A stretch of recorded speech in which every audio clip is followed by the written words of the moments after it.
music friends. My name is Sally Utley from Sally's Sea of Songs. Today, I'm here to share with you how this tiny little instrument, the harmonica, helped me to make a musical connection with my students. My objective today is to show you how you can use the harmonica to engage your students, to build musical confidence, and to make cross-curricular connections.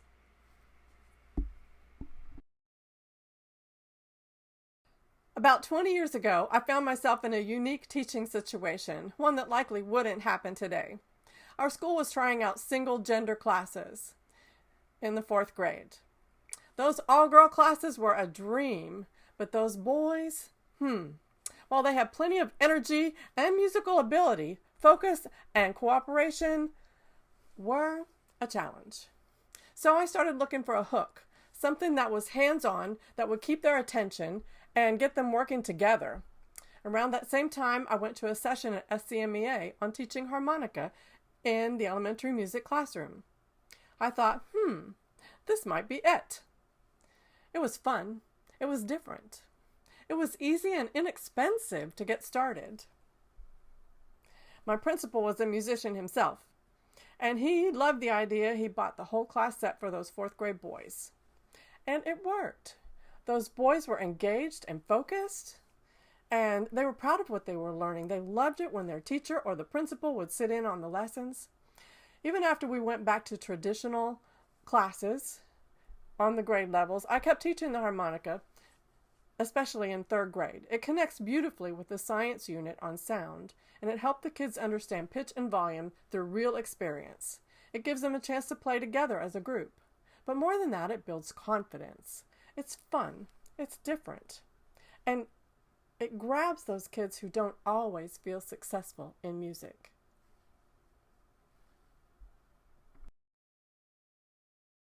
So why the harmonica? It's quick success equals high motivation. It's affordable, it's portable, it's easy to store. It's great for reluctant singers. It's a great start. However, as you will see, it is important to be able to have the tune, to be able to sing the tune and have the tune in your head to be successful with the harmonica.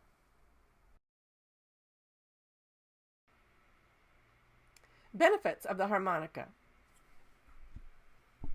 It easily plays 1 in 5 chords, which makes it great for simple songs. It helps the students understand breath control and phrasing. And as I mentioned earlier, it ties in well with science standards. And there's only one mistake you can make: to breathe in when you're supposed to blow, or to blow when you're supposed to breathe in. And unlike when we tried recorders, 22 very lively 4th grade boys can play all at the same time, even if some of them are making random sounds, and I don't end up with a headache.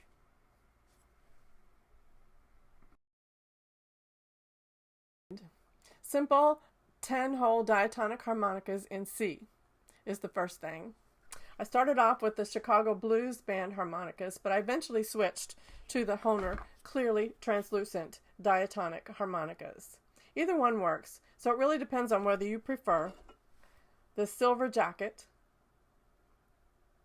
look or the clear plastic case. The translucent harmonicas were a great pick for student use. They're made the same way that the more expensive Hohner models make, but they have a clear plastic cover, which saves on expense. The bonus is that students can actually see the brass reeds inside, and so that helps with your science connections. And that curiosity, that satisfies a curiosity. It keeps them from taking apart the harmonicas, but I do keep a tiny screwdriver in my desk just for those, just in case.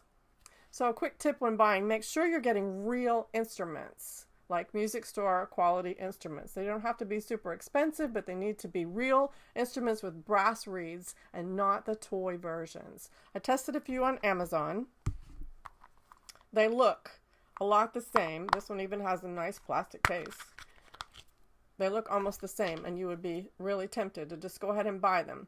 But when you play them, the difference is clear. The top end and the bottom end notes are just nearly impossible to play. The sound quality wasn't reliable. The reeds are metal, but they're not brass. They're some kind of silver metal. And I just decided that it was better to save the trouble and the hassle and go with a music store brand like the Chicago Blues or Hohner or whatever the current brand is that your music store carries.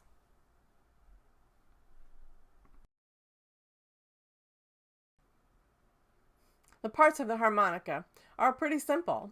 The jacket or the cover plate is the outer casing, one on the top, one on the bottom. One side is usually labeled with the tone hole numbers. That's the top.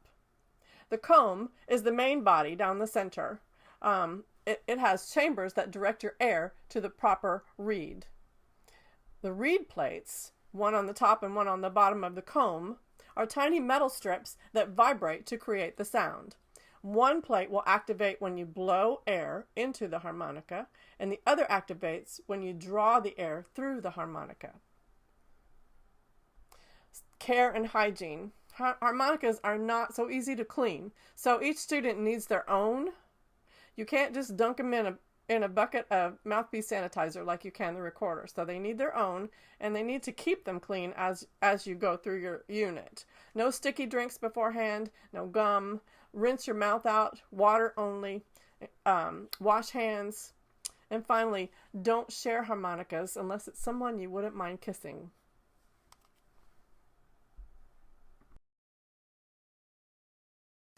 You can see the pitch layout in the diagram at the left. The C major scale is contained in the center holes 4, 5, 6, and 7 when you blow. Hole 6 is so, hole 5 is mi, hole 4 is do, hole 3 is low so. So to play a tonic chord, you blow into either 1, 2, and 3, 4, 5, and 6, or 7, 8, and 9. To play the dominant chord, draw through in somewhere around holes 2 through 2, 3, 4, 5.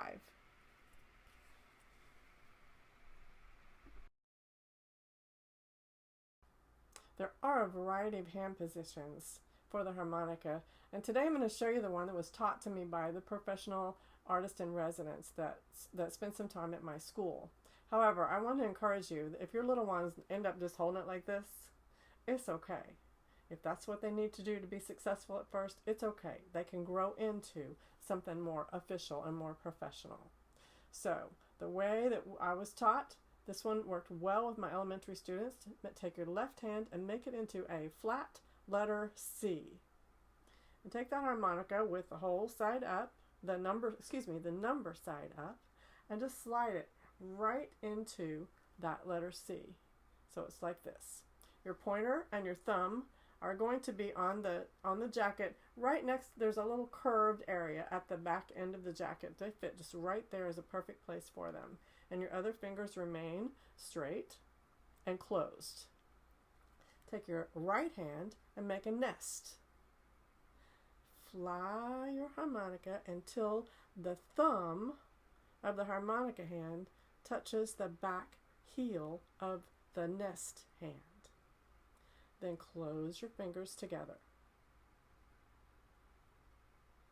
Open, close. Now, your younger students especially, their hands are not going to cover the whole entire back side of the harmonica, and that's okay. That's okay. So we are making that nest. Now, the embouchure, the next thing is the embouchure. It's formed with relaxed, open lips. This is a no. Don't purse them together. Don't try to aim for a single hole. Remember, we're going to cover multiple holes with our mouth. So open your lips. We're going to cover the top and the bottom surface with our lips over several holes. We'll open our mouth, place it there on the lips, and so that the tone hole that we want to focus on, starting pitch for instance, is in the center. And it certainly is okay for your mouth to cover more than one tone hole. To create the sound, there's two main ways. You exhale or blow into the harmonica, and then you inhale or draw. When you blow, it'll produce the tonic chord, C, E, and G. Drawing produces G, B, D, F, A, depending on where you are along which tone holes you're covering. You need a medium amount of air or gentle air, not too much. No overblowing. It is possible to blow the harmonica reeds out of tune. So, gentle to medium air, don't overblow.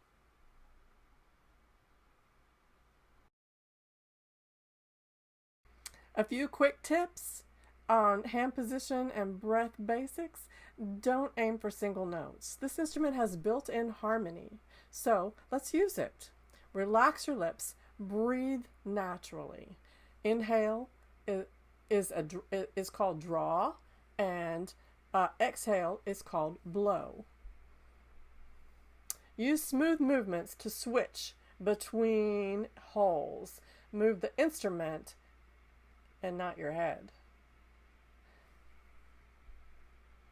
Articulation is much like the recorder. If you feel the need to do that, use the tip of the tongue behind the top teeth and very lightly tap that for some articulation. For my first playing activity, we try exploration. I ask the students an exploration question. How do harmonicas make their sound? How do you change pitch on the harmonica? And then let them have a few minutes to just play. As we come together, we'll discuss, and they should have discovered that you can make different sounds by blowing and drawing. They won't have the terminology yet, but by breathing and inhaling, and you can make different sounds by moving the harmonica left to right.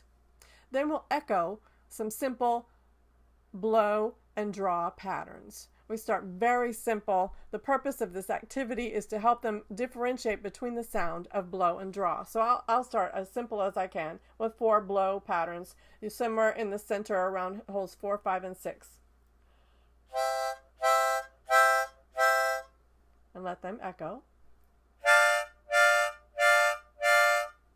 Echo.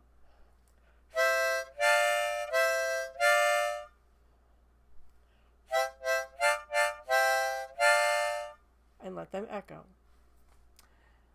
And you can go on with that for a few minutes. So then we can sing a simple, familiar song. It is important that they have the song in their head, the tune in their audiation. So this could be a favorite singing game from years past.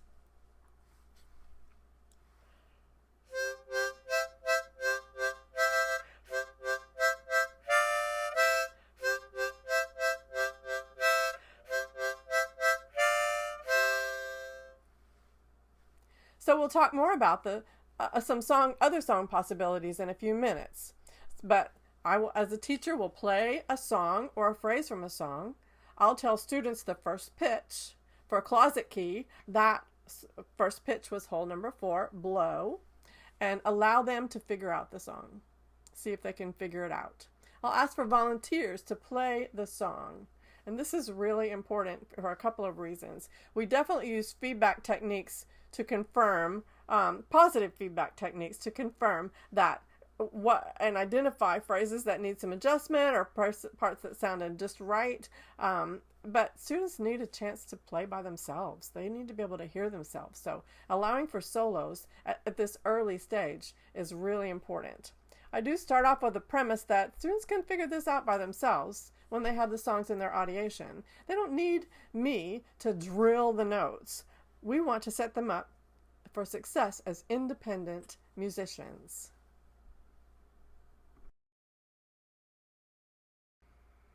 So, first songs. Mi, re, do songs make great first songs, like Closet Key, Hop Cross Buns, Hop Old Squirrel, Frog in the Meadow, and any of those other simple songs that you might already use in your practice. So, mi, la songs, like Doggy Doggy or Apple Tree. I found that so, mi, la, or mi, re, do work better than so, mi, because so and mi are all blow. And then you're just blow, blow, blow, blow, blow, and moving the harmonica. And that's okay for a minute, but it's really nice to be able to include the draw in there. So the so, mi, la works much better. So songs like Doggy Doggy or Apple Tree work for that. Another great thing to try for early lessons is a song with a simple repeating part. They may not be able to play the whole song, but they can play that repeating part. So, such as songs like Allison's Camel. Allison's camel had 10 humps. Let them play the 10 humps part. Old MacDonald had a farm. E-I-E-I-O is me-ray-do. And another song that I like to use at the beginning is Hill and Gully Rider, Hill and Gully. And that Hill and Gully becomes the harmonica response. And it is all just blow on hole number 4, the tonic pitch. So the next step after that might be pentatonic songs, like Here Comes a Bluebird or Farmer in the Dell. And you can find a list of these songs in the handout.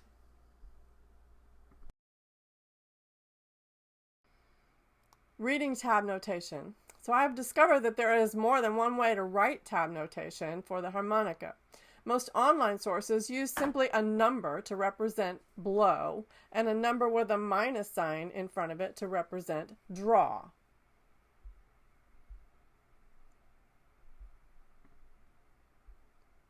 The harmonica artist that I learned from actually only uses arrows, no numbers at all except the starting pitch. He was a firm believer that the harmonica is an aural instrument, and he did not like to use notation at all. Since this was my first experience with tab notation, I tried to use his method, but my brain quickly became confused trying to follow strings of up and down arrows like this.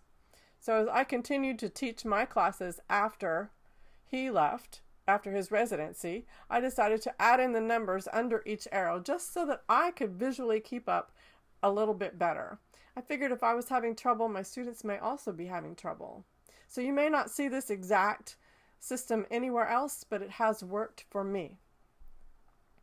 Now the up arrow does represent blow, and the down arrow represents draw or inhale.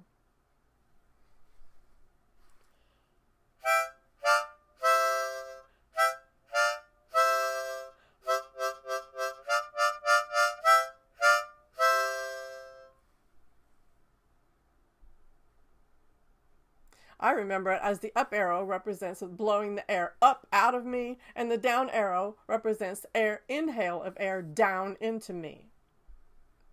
Now I start my beginners with this system because the arrow does help them to remember whether to blow or draw. However, I transition away from this arrows to the numbers as they're a little bit more comfortable reading the tab notation.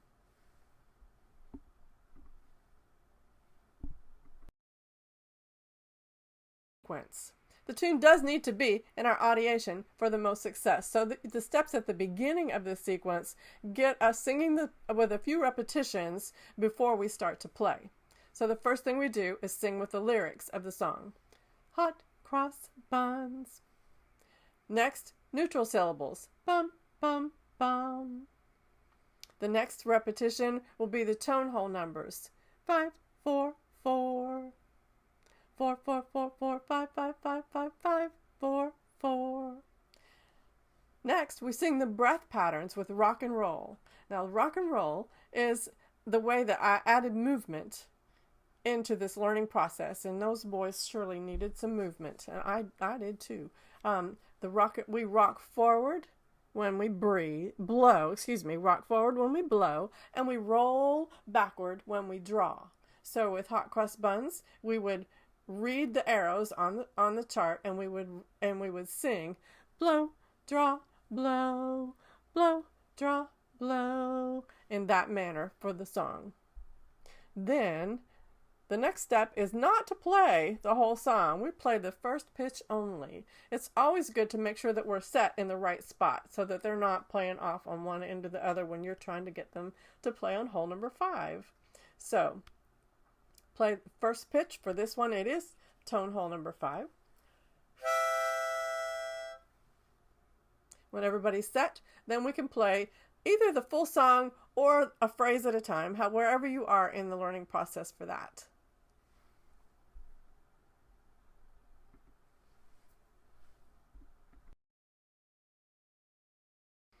A simple and fun way to add some extra engagement to your songs is to add some embellishment. Vibrato is the first one that we add, and it's very simple. It's good to add to longer notes. We start with our nest, and we put the harmonica in on the nest, and we cover it up. And the way to create the vibrato is simply flap the bottom hand, your nest hand, just flutter. Glissando is just what it is, a slide. You slide the harmonica from right to left, usually while blowing. And use them sparingly, but it makes a really great ending.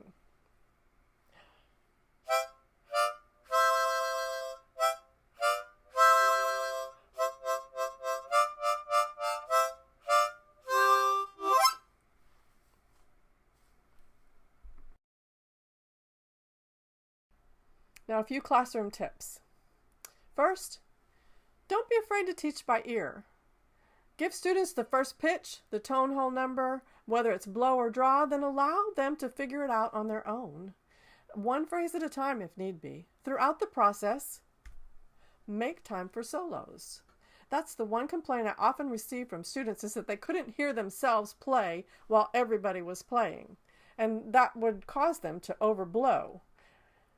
So making time for a few solos each time with appropriate instruction to the class on offering positive feedback was a huge motivator for students. Next, establish a stop signal and a rest position. Now maybe this should have been first. As you already know from teaching other instruments, it's especially important that students know the signal when it's time to stop playing, and then how to hold their instrument when they're not supposed to be playing. I tried several things, such as hide the silver, either in hands or on their lap. I tried pit stop. Use your own creativity or repurpose signals from and positions from other instruments that you teach. Project tab notation if you're ready to have your students read. It's helpful to alternate colors like I have on this slide. That helps your eyes stay focused on the line that you are supposed to be reading at currently. We end class with a condensation tap. As with any wind instrument, you're going to get some condensation that builds up. It's not a whole lot, but you don't want to put that instrument with the condensation still inside into a plastic case for storage for a week. So we have them turn them upside down. Turn it upside down and tap either on their leg, on their lap, or on their sleeve. One, tap, tap, tap, slip, zip, and it's ready to put in the bucket for storage. So it's always good to have a quick way to finish the class, finish the lesson. So tap, tap, tap, slip, zip.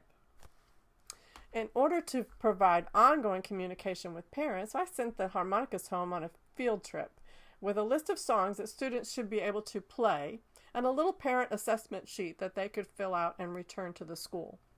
Involving parents in take-home activities gives them a chance to see their children in a positive activity, gives them opportunities to encourage and praise their children. The children's performances for their family are, of course, solos, rather than hiding within a large group. So treating it more like an instrument gives parents the heads up that their children should be able to play actual songs and not just run around the house making noises on the harmonica. This impacts the student learning by giving students that extra incentive to learn how to play the songs musically. And the songs that we learn are generally familiar to most of the children and many of their families, so this creates opportunities for an enjoyable music experience for all. After that initial success with those single gender classes, I was able to keep the harmonica going through grants. And one thing that helped me win some of those grants was making cross-curricular connections. I did move my harmonica unit down to 3rd grade because the science standards on pitch and volume were moved down to that grade. It actually made a great fit there, as we played harmonicas in 3rd grade, then we played recorders in 4th grade, and keyboard and bucket drums in 5th grade. So There are many potential connections to science, so you should check your science standards for your chosen grade level to see if there's any easy hits. Some of the things that my students needed to learn were how size affects pitch. So the reeds are different size. Much like our xylophone bars, the long reeds produce low pitches and the short reeds produce high pitches. What affects volume? Our students were always mixing up and having a particularly difficult time grasping the difference between pitch and volume. With the harmonica, it was easy to feel the difference. We changed the pitch by moving the instrument left to right. We changed the volume by changing the strength of our breath. Vibration creates sound. What's vibrating? How's the sound produced? Classification is a science process skill that is applied across grade levels. So we talked about what's the musical classification of this instrument? Is it a woodwind because of the reeds? Is it brass because the reeds are made out of brass? Is it an aerophone because it requires air to produce the sound? These concepts are really simple to weave into your lesson without taking an exorbitant amount of time.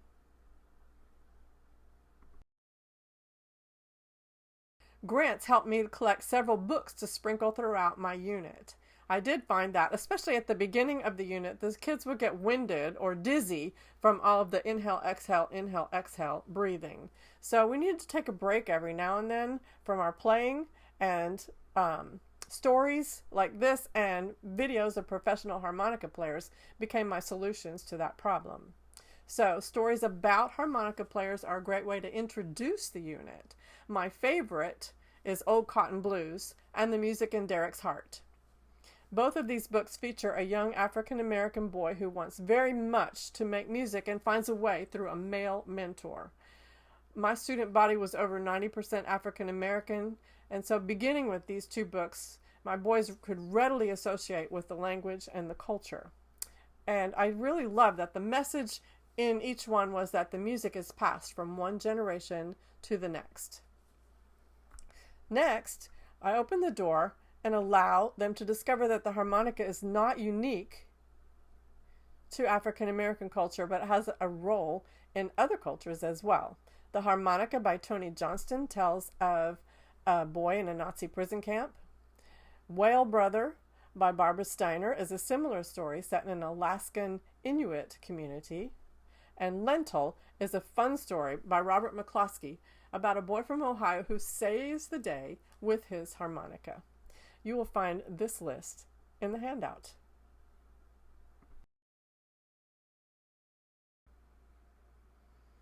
Other ways to include literature is using books to sing the refrain and books to add sound effects. Fiddlifey, Cat Goes Fiddlifey. Fiddlifey is me, Ray Do. The Little Old Lady Who Swallowed a Fly, Perhaps She'll Die, is So La Ti Do. And then there are lots of fun tips for making train, chugga chugga, and woo woo sounds on the harmonica.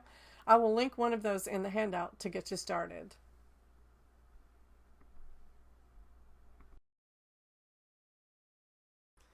Now it's time for me to encourage you. You can do this, even if you've never played before. I truly wish I could have handed each of you a harmonica and had you playing along with me. Don't forget to download the handout, where I've included links for all the resources that I mentioned today, along with some notes for the session.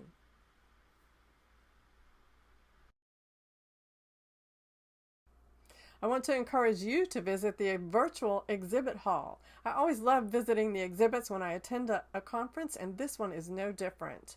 You'll find lots of resources curated just for you on any topic that you might need. And it's in the exhibit hall that you can find the link for the PD certificate by just clicking on the training certificate button in the top right of the image. I want to thank the music crew for hosting this virtual conference and for giving me the opportunity to speak to you today.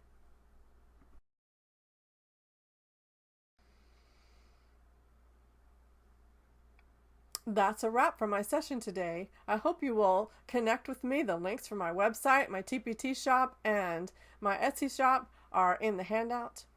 Thanks for staying with me.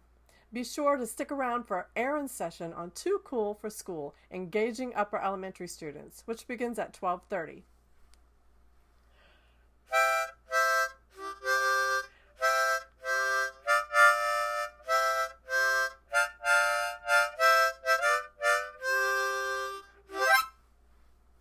Happy music making!